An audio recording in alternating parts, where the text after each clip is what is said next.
from Bury in Greater Manchester is Charlotte Ann Paul Hodgson, whose daughter Olivia died in the arena bombing. Of course, at the time of the attack, Charlotte, Abedi was under 21, which is why the judge couldn't give him a whole life term. But 55 years, a minimum term before he's eligible for parole. Do you think justice has been served? I mean, he will be very old if he does make it out. No, I don't see how just over 2.5 years per person that got killed is justice, to be honest. I know he's never going to get out of prison, but it's still not justice. Was there any element of this that you could take some sense of closure or justice from? The fact that he didn't face you directly in court, how did that affect you? Would you have liked to have seen him there for testimony and for sentencing? Yeah, there's been, for myself, there's been no closure whatsoever because, like you say, he wasn't there. I didn't get to see his face. He's given us no answers. He's shown no remorse. So, no, there's just nothing. It's nothingness. Some of the testimony that you and the other families gave was incredibly moving to hear. It must have been very tough for you to do some of that and to be involved in that for both of you. Yeah, it was extremely tough. It's hard to describe how we're feeling and how we're coping with it. And I think it would have been even harder knowing that he was listening to it and not bothered because, as I said, he's shown no remorse through all this. And I think the time factor between him being sentenced and convicted in March and they coming to sentencing now, it's been a big, long time and distance between it, which is taken away from the actual time. Yeah.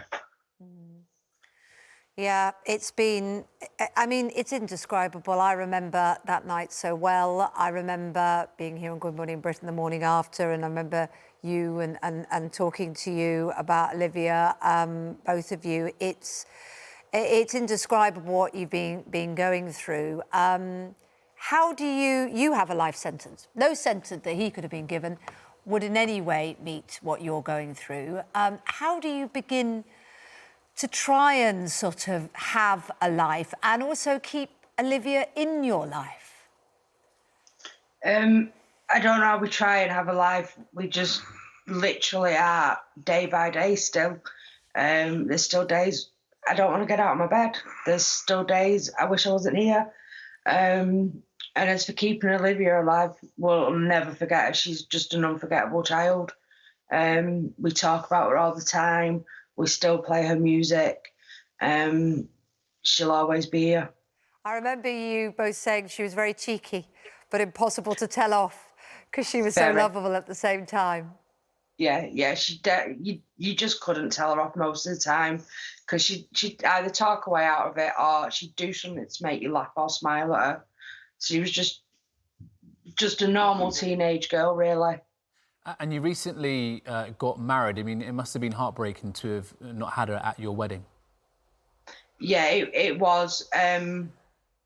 She wasn't there in person, but she was definitely there in spirit. She sung for us, and the whole wedding really was about her. It weren't about us. Everything was done for her. And how did you guys cope through the pandemic? The pandemic's been the worst part. Because you've had all that time on your hands to think and play things over in your mind again, and obviously stuck in the house. We couldn't get out, and it's been horrendous. Both of our mental health has suffered a lot. It's devastating, the impact, isn't it? It's absolutely devastating what you're going through. Who do you have around to? Where can you seek comfort from? We both have our parents for start, but I think the main people we've got are our best friends, Chris and Helen, who are just there anytime, day or night. who are absolutely amazing for us, and will sit and let us just talk and cry and anything we want. Yeah, well, that's wonderful. Look, the trial is over. The sentencing is there. We know to a certain extent the judges' hands were tied on the extent of the sentence because of his age. He was too young to get the sort of full life sentence. But there did seem a sense that he was trying to give the maximum possible. But even though the trial is over, of course, there's still the inquest to come. What are your feelings about that? Is that a chance for you to find some more justice in a way, or does it just prolong an agony? It does prolong the agony, but we are hoping out of the next trial we can actually get some answers, because it's like we keep saying, we've still not one single answer of how this was allowed to happen, why it happened, why wasn't it stopped, and that's all we want. We just want answers. So are your questions to do with security generally? Are they your questions, and preventing, obviously, anything horrific like this happening to any other families like yourselves? Yeah, it is. It is about security, and it's about what can be done to save the next one happening. Because I don't want anybody ever to feel the way we're feeling. Absolutely heartbreaking. Look, I hope you guys, do eventually find closure and come through it. And obviously, you're always going to remember your beautiful daughter. It's just heartbreaking. I mean, It is heartbreaking. And just to say, you speaking out about it so movingly touches so many people. There's a huge amount of love for you. I know that doesn't replace Olivia, and it doesn't help on the bad days when you don't want to get out of bed, but there is a lot of love there for her and for you and for all the families that went through this. We mustn't forget, and we must try to stop anybody else going through it, absolutely, and you've put that so well. So thank you so much for talking to us this morning. Gosh, I remember that I was on the Dancing on Ice tour. I remember, yeah. And the Manchester Arena opened shortly, after we started, and we went and performed there.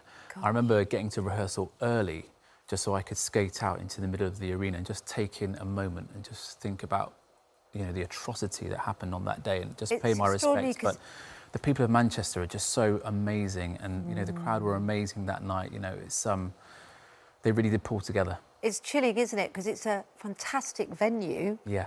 And it's got that horrible, chilling vibe. Because you said at a time, I remember, that you got out there and you thought, what must it have been like for people on that night as you looked around?